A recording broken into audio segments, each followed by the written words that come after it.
Hi, everyone. It's Morgan Zients here at Jotform. Thanks for joining us for today's session, 6 Ways Jotform Enterprise Can Help Your School Do It All. Today, Steve Hartert, Jotform's Chief Revenue Officer, will be sharing all of the ways that Jotform Enterprise can support your entire institution. We've titled this 6 Ways, but really it's many more than that. No matter your role in education and the level of students you serve, there are nearly countless ways that Jotform Enterprise can facilitate everything from behind the scenes planning for the academic year to administering tests, from receiving school sports program registrations to collecting faculty evaluations. I know Steve has a ton of really valuable information to share about Enterprise, as well as a range of use cases that he'll be going over. So I am going to pass the mic over to him, and I'll see you all back here for Q&A at the end of the session.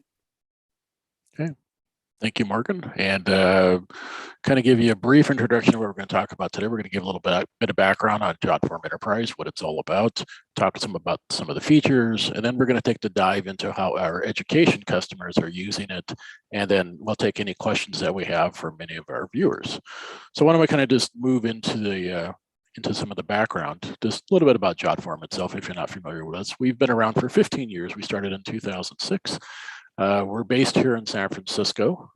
We have more than 10 million users around the world in 192 countries. So pretty much if there's a place on this planet, we probably have a customer there. More than 18 million forms that we have hosted, and 850 million forms responses have been submitted. So we're rapidly closing in on 1 billion forms. So there's an awful lot of happy customers and an awful lot of activity that our customers are doing out there. We're also, just so you know, we're available in 18 different languages. You can see, so we're very international. We've got Asian languages, we have European languages. So again, if you have customers or students or faculty or whoever that are around the world, you want to appeal to different markets and different types of cultures, we probably can help you out there. And so let's talk a little bit just about why you would want to use Jotform Enterprise versus, say, our Jotform standard plans. Well, really, Jotform Enterprise is primarily, it's built for teams. If you look at our standard plans, and when I say standard plans, that's our bronze, silver, gold plans and our free plans. Those are really designed for single users only. When you get into the enterprise product, it's designed for multiple departments. So you might have someone, say, over in your English department versus an admin department, somebody over in the math department. Each have individual needs, but some of that information might be very specific to that individual department, and you don't want each other department seeing it. And this is a way that you can have all the security, all of the management that comes along with it, and still allow a department to collect their form data and be able to protect it. And that's really what this is for. So it's the ability to have multiple users and either a single manager or multiple managers kind of overseeing the entire process. It also integrates with existing workflows. A lot of different organizations, a lot of different educational institutions are using things like Salesforce or HubSpot or Google Sheets to collect their data. Very much so, we have integrations with all of these, and so it just kind of snaps into your workflow. There's no extra work generally you have to do. It just kind of just dovetails in, so it makes it very easy. And it also kind of eliminates this mishmash of form building, right, that people might have. You might have a bunch of different kinds of forms. Somebody might be using Google Forms, somebody might be using Microsoft Forms, somebody might be using, somebody else, some homebrewed, homemade kind of a thing.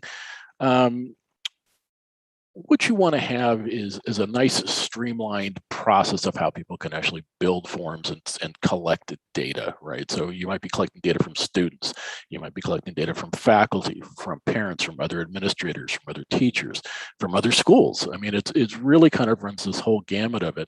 And what you want to do is simplify that entire data collection process. You want to make it easy to do. Jotform Enterprise is a no-code solution, so it makes it very simple for someone to build a form and get up and get going. Minimal training, if any, really is needed to understand how it works. It's what we call a SaaS solution, software as a service. It's delivered over the internet, so all you need to have is a web browser, and you're off and running. You don't need to worry about installing special software or having special kinds of hardware equipment to be able to make it work. A web browser is all you need. And we also have more than 10,000 templates that are available that you can jumpstart your form building with, right? So if you want to say build a student registration form, you can peruse our library of templates and then pick which one you think works the best for you, and then you can customize it. So you don't have to start from scratch if you don't want to. You can actually build something, build on something else that somebody has already built for you. As far as the features go, this is where Enterprise really separates from our standard plans. We have unlimited number of forms. There's unlimited submissions every month. You have unlimited form views. Everything's unlimited, so you don't have to worry really. You say, well, how many can I have? How high is up, right? Basically, an infinite number of forms, infinite number of logics, and infinite number of submissions. Everything like that works out well for you. So these are things you just don't need to worry about because, again, certain times of the school year, you might have more demand on your system. Say right now, at the beginning of the school year for many schools around the world, this is the time that we need to have. You don't want to be worried about, am I going to reach my quotas for the month, right? You just go and it works for you. So that's really the things that we like to feature here. And again, it's one less headache you have to worry about. The other things that we have that are available in our enterprise plan is you get priority customer support. So you actually have a dedicated support person that you can talk to. Basically, you can say Monday through Friday during standard business hours. You can pick up a phone, you can talk to this person, you can actually send emails to this person. They're dedicated to help you out. So that is one of the big benefits. If you have a problem anywhere, if you have a concern or question, something you want to work on, they're there to help you out. We also offer HIPAA compliance if you need that. So if you're collecting student health data or any kind of information that might be overly sensitive, especially when it comes to health data. We do offer HIPAA compliant servers. So if you want something like that for that little extra layer of protection, we offer that. If you're going to be collecting payments, we have what we are PCI level 1 compliant, which is the same type of compliance that banks have. So if you're taking credit card data, for example, somebody's going to buy a school uniform or a yearbook or a sweatshirt for anything like that, this is the way that you can actually accept that funding, accept those monies, and not have to worry about is some hacker going to get at it, because again, it's protected by all of it. We also offer single sign-on, and this is more for our admin side of the equation here. Is if you're using something, say like Microsoft or Active Directory by Microsoft, to kind of manage access to different features or softwares that your organization is currently using, we integrate with that. So if somebody, you don't want some people to have access to, let's say, Jotform Enterprise, you can do that. If you want them to have Jotform Enterprise, you can allow them to do it, and they only have to have the single sign-on. Whatever they're going to be coming in through, let's say, an Active Directory, they can use those same login credentials. So you don't have to keep this long list of different usernames and passwords around, whatever you're using, say, for that side of it. We also have service level agreements that can be customized for your needs. Again, this shows uptime that we have, shows what the performance levels are going to be, things like that. Again, these are all customized for our enterprise users only. You also can have a custom domain, so you could have your education, let's just say, my school or forms.myschool.com instead of something like a jotform.com type of an email address. So it helps with your branding. It helps keep people, it keeps along under your marketing efforts. It keeps along with people feel familiar with your domain. They don't think maybe they're being taken off site for something. So it adds, again, another level of comfort for everybody and security that they need to have. And then we also have business associate agreements for our healthcare users. And again, if you're taking in that personal health data, these are things that you're going to want to have people, you're going to want to have these types of things, because again, this makes people think, you can see what they're doing, and it just makes it, the security level is just that much better for everybody. I mentioned a few of the integrations that we have, and these are some of the more popular ones you'll see amongst our education users. We have things like, there's Salesforce on our CRM side, there's HubSpot, Active Campaign. You're probably using something like MailChimp or Constant Contact for your email. You might be using an offsite storage, or I should say a cloud storage, something like Box, Google Drive, or Ignite. And some of the very popular collaboration tools like Asana and Slack, right? So these are all built into our systems. You could have things such as, when a form is filled out in a certain way, a conditional logic triggers and it creates an assignment or a task in Asana, right? So you don't have to sit there and duplicate your efforts and take this information and redo it. The integrations allow this to happen automatically. One of the key pieces that we have here is security, especially when you're dealing with student data, because you're dealing with minors and you want to make sure that the data is always protected. This is the #1 question we always get asked. But just to give you some background on what we're using, obviously all forms are encrypted using 256-bit SSL, which is some of the highest encryption that we have. Forms are encrypted at rest, the data is encrypted at rest. So the whole process is kind of locked down. I mentioned PCI compliance. If you're taking any kind of funding, any kind of payments over online, we have GDPR compliance. If you're have anything to do with the EU, so you might be collecting data. If you're an education institution, say in Europe, we abide by all of those same rules and privacy regulations over there. We have HIPAA compliance. I mentioned that earlier. We also have spam protection, right? So you can put captchas and things like that on your form so you don't get some spammer just blasting the forms and filling it up. And we also have form privacy, right? So you can actually control who has access to forms and who can see the forms and things like that, not only from an external point of view, but also from an internal point of view. So some people, again, you can have users that your math department's not going to see what the English department's got on their form builders, those kinds of things. And I think one of the key pieces on security that I want to bring up here, and I highlight this as a separate item, is what we're calling data residency. Many countries around the world now have rules and regulations and laws that say if you're going to be collecting online data, it needs to be stored within that country's borders.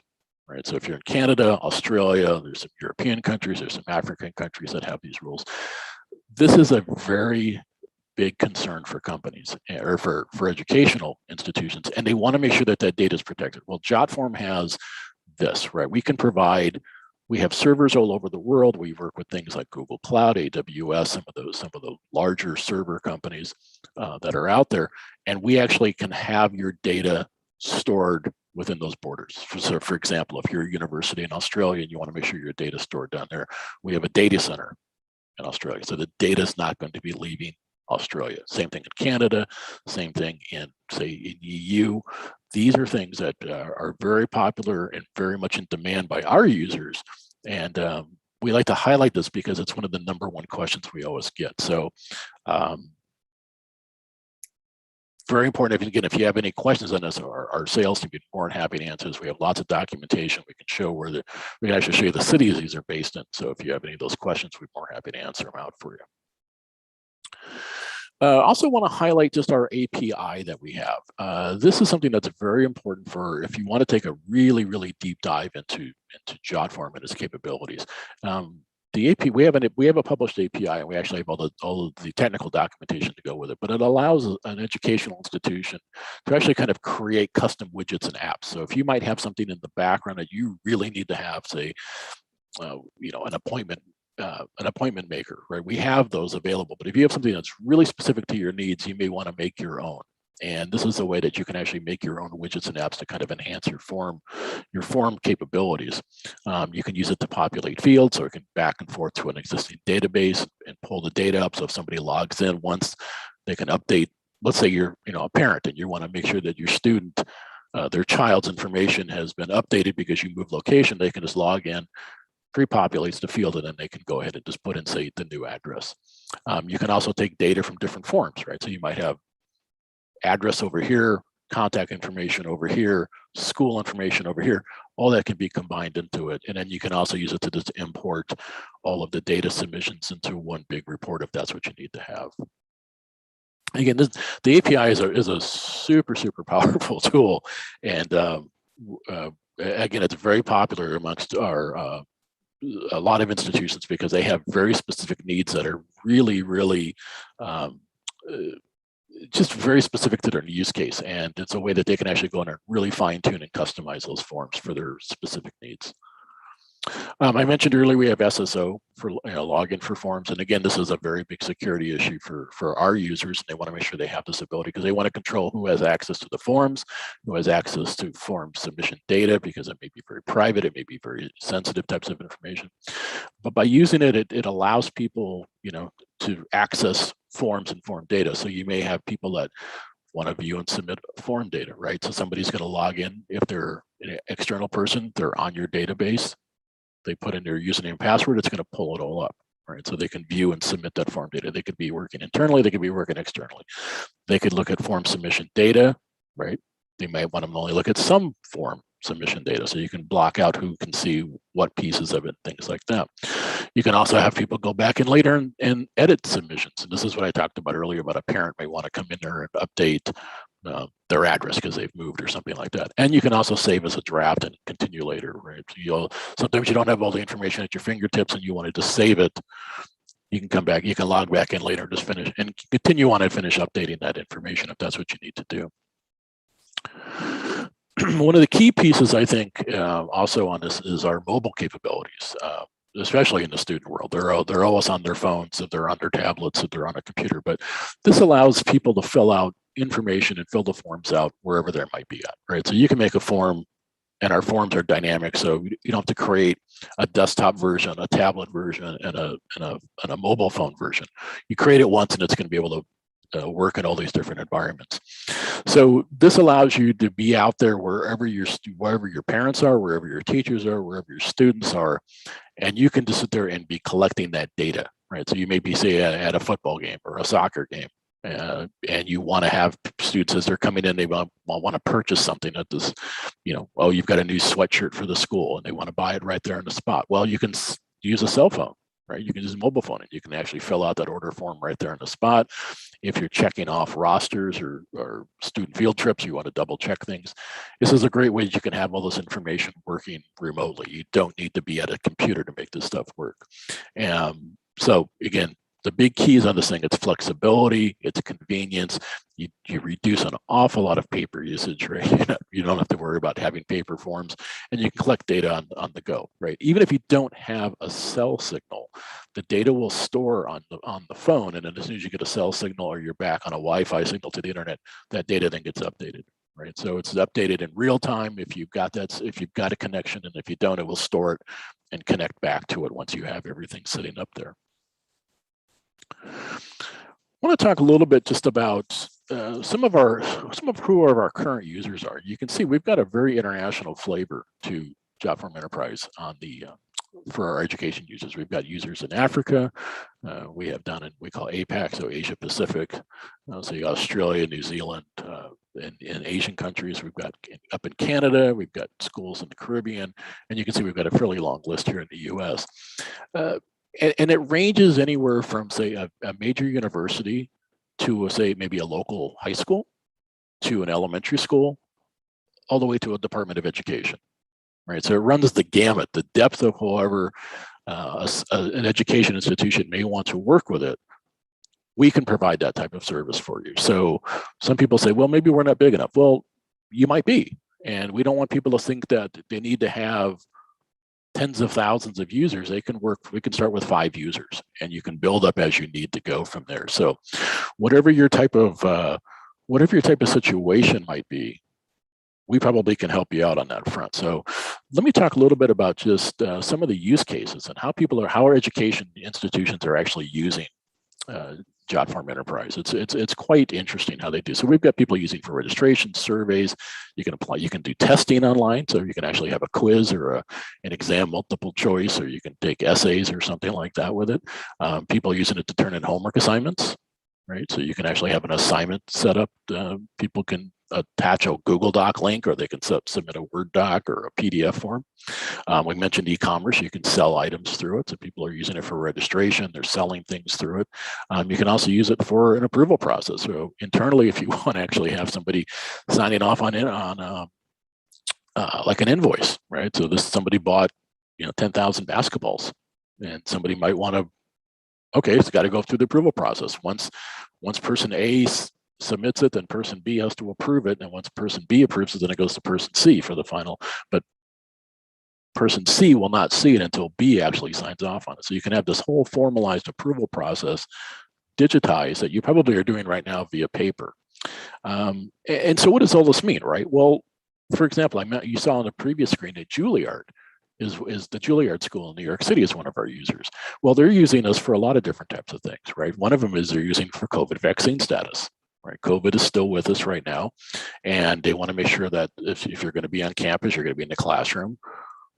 Have you been vaccinated? Have you been tested? And so students can go in, faculty and staff can go online, and they can fill out a daily COVID status update. And it's, again, this is where like things like mobile, because you may be standing outside the classroom, you go, oh, I forgot to do this. You can pull your phone out and set this up. There's also work scheduling, right? So faculty and staff use it to schedule different parts of the day of how they're doing things, right? So maybe you've got you're scheduling students to work in the bookstore or the cafeteria or some other part of the campus. This is a way that students can go online, or faculty or whoever can go in there and sign up and say, I want to work Saturdays from 8 to noon, or I'm available on Monday, Wednesday, Friday. So you can put together a work schedule. So that works out well. And then they're also using it for people that want to tour the campus, right? You might have, say, high school seniors or people that want to transfer in that want to schedule a campus tour. They want to come and meet people. So there's a way that they can actually go online, fill out a tour request, pick an appointment. I mentioned appointments earlier. Pick a day, a time, and set up a tour for it. Again, the sky's the limit on how these things can be worked. But these are just 3 of the ways that Juilliard's working with us. The Trinity School of Medicine, right, a medical school in the Caribbean, is using it for student evaluations of the staff. Right, so at the end of a class session, right, end of a quarter or semester, the students now can evaluate their professors, right? So they're using it for surveys on that front. They're also using it for the applications to be admitted to the medical school, right? So that's a bit of a registration process, but they're using it to accept applications, and they're also doing it for timed exams. This is one of the things you can do on with our forms, is you can actually have a timing set on to say, at this date, at this time, this form will no longer be active. So if you want to have say an online test for somebody, you could say, well, at 2 p.m. on the 5th of the month, this form will cease to be. And so you can stop people from actually taking a test, or you can actually have the test timed that once they start it, they have 10 minutes to complete it, and then the form becomes disabled. So a lot of flexibility in how you can do an online test. You can have a lot of different information provided through those tests. But again, it customizes to whoever you want it to be for your particular classroom environment. Carnegie Mellon, right out in Pittsburgh, is using this thing for students from prospective students that want to actually sign up for the school, are asking for different kinds of information. I want to learn about your engineering school. I want to learn about your mathematics department. I want to learn about the physics department. They can go in there and fill out the form, select those items. That information then is sent to that particular department. But also automatically, if they select, say, I want to learn about your mechanical engineering, the conditional logic builds up, so it sends now a brochure back to that student, particular for mechanical engineering. They're not going to get something on chemistry or physics or whatever. They're going to get exactly what they want, because you can design the logic to say, if they answer the question like this, do that. And so if it's mechanical engineering, send this document. So they're using it right there to respond back for student requests. They're also using it on campus. So they might have events on campus. Say it's a conference or it's a seminar or something like that. People can register for them. So they can go in or sign up. They can take maybe they have multiple different sessions they want to select from. They're using it for, free registrations. If they have to pay to go, they're using our payment portals to go in there and sign up and make payments, like $5, $10, whatever it would be, to go in there and sign up for those things.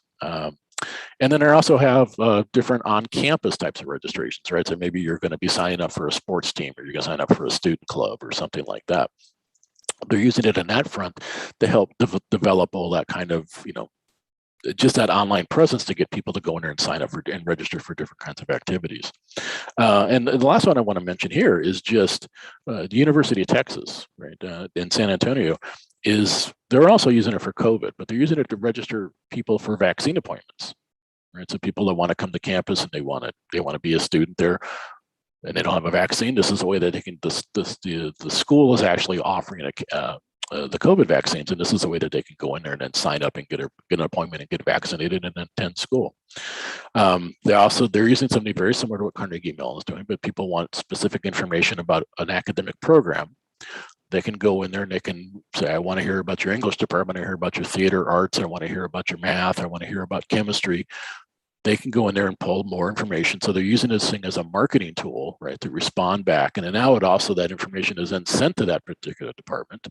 So when the English department says, how many people asked for information last week, now they have a list of everybody that submitted information about the English department. They can reach out and be in contact. So it helps them develop a mailing list for prospective students. I can't even speak this morning. For prospective students, they can go in and do things like that.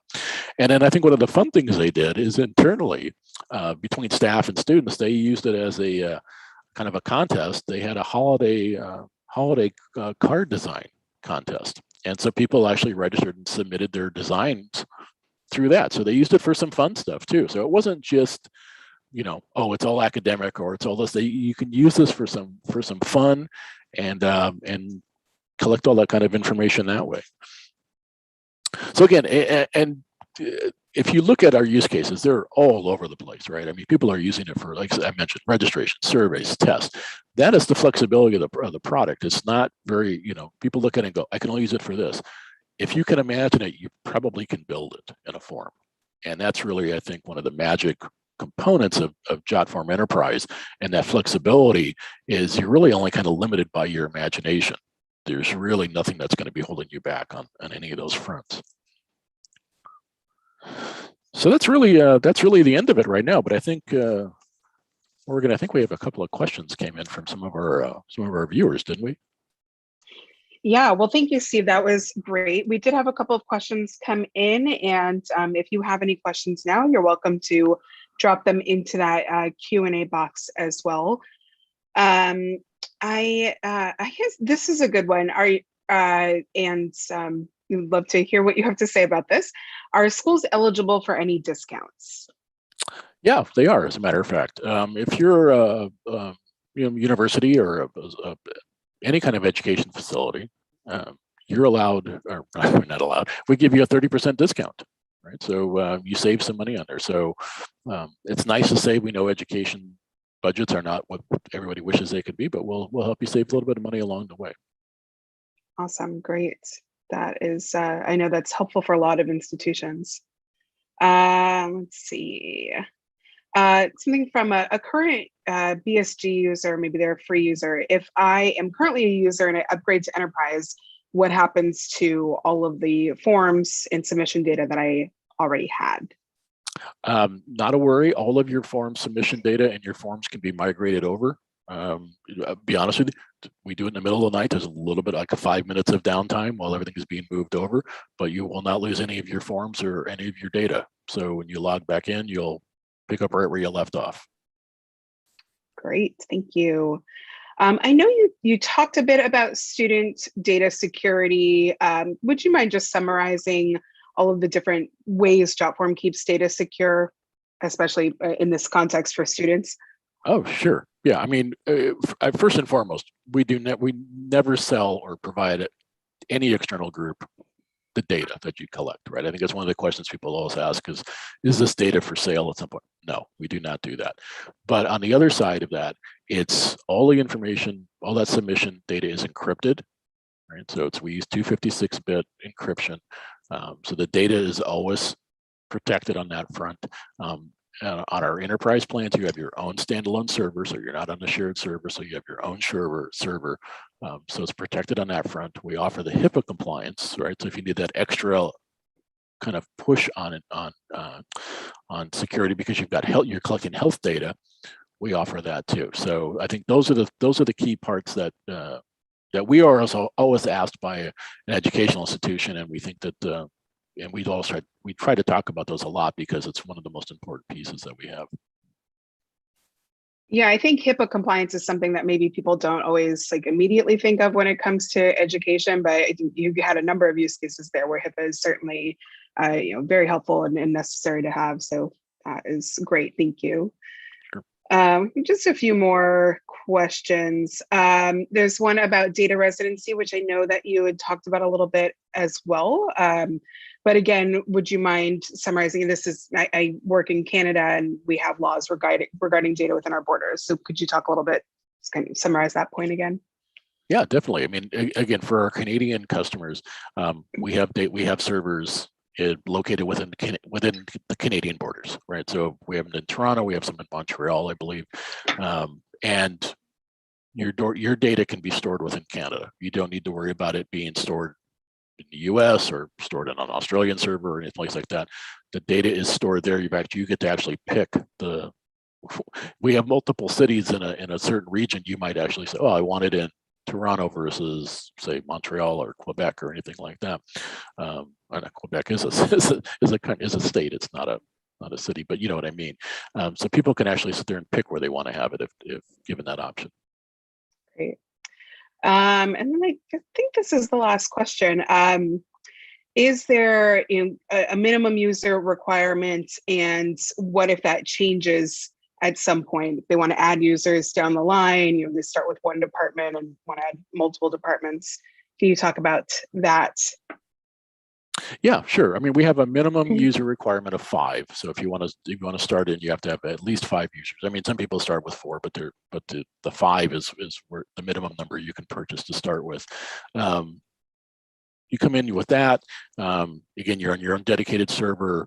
You can set them up as admins or users, however you want to set up your configurations. But then let's say down the road, and we have this all the time, once they kind of find out what the power can do, another department comes in and says, "Hey, we would like to do this." And you can always come back and you can add additional users. Obviously, there's a charge for those users, but you can add users throughout the year if that's what you want to do. All these are under signed agreements. You'll sign an updated agreement, and let's say you started with 5, you want to add 10. Well, you can sign another agreement for those 10 people, and then at the end of that term, you renew all of those, and you could up again the next year. But we have several of them that actually start modestly with 5. And then once they understand the power of it, it starts to expand exponentially, and they continually add users throughout the course of the year. Yeah, I know that we have a number of folks who have really grown pretty quickly and pretty heavily. So that's good to know. Yes, we do. In fact, I'll just mention quick. We have a university customer in Australia that started off with 5 users, and once people started seeing how it worked, they went, we want this in our department. They now have more than 50 users. So, a 10x growth in 1 year is pretty phenomenal. A pretty big growth. Yeah. Yeah. And they're very happy with us. I mean, they're very happy with us. They love us. They say a lot of nice things about us all the time. Great. That's always good. So we don't have any more audience questions, but I know that you mentioned earlier on that folks could reach out to sales if they have any additional questions.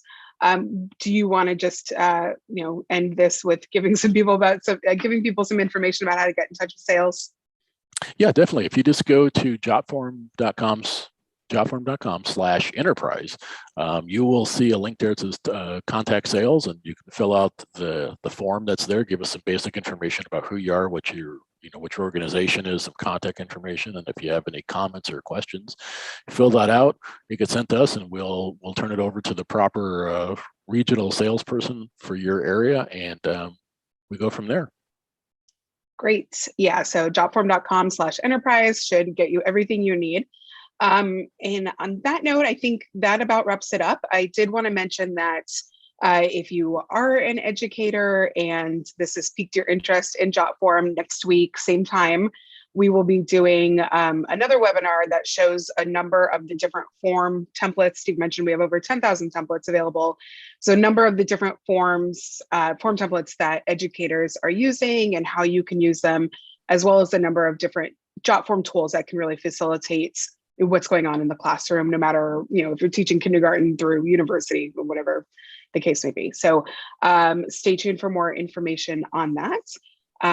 And I just wanted to thank everybody for being here, and thank you, Steve, for a wonderful session, and we'll see you next time.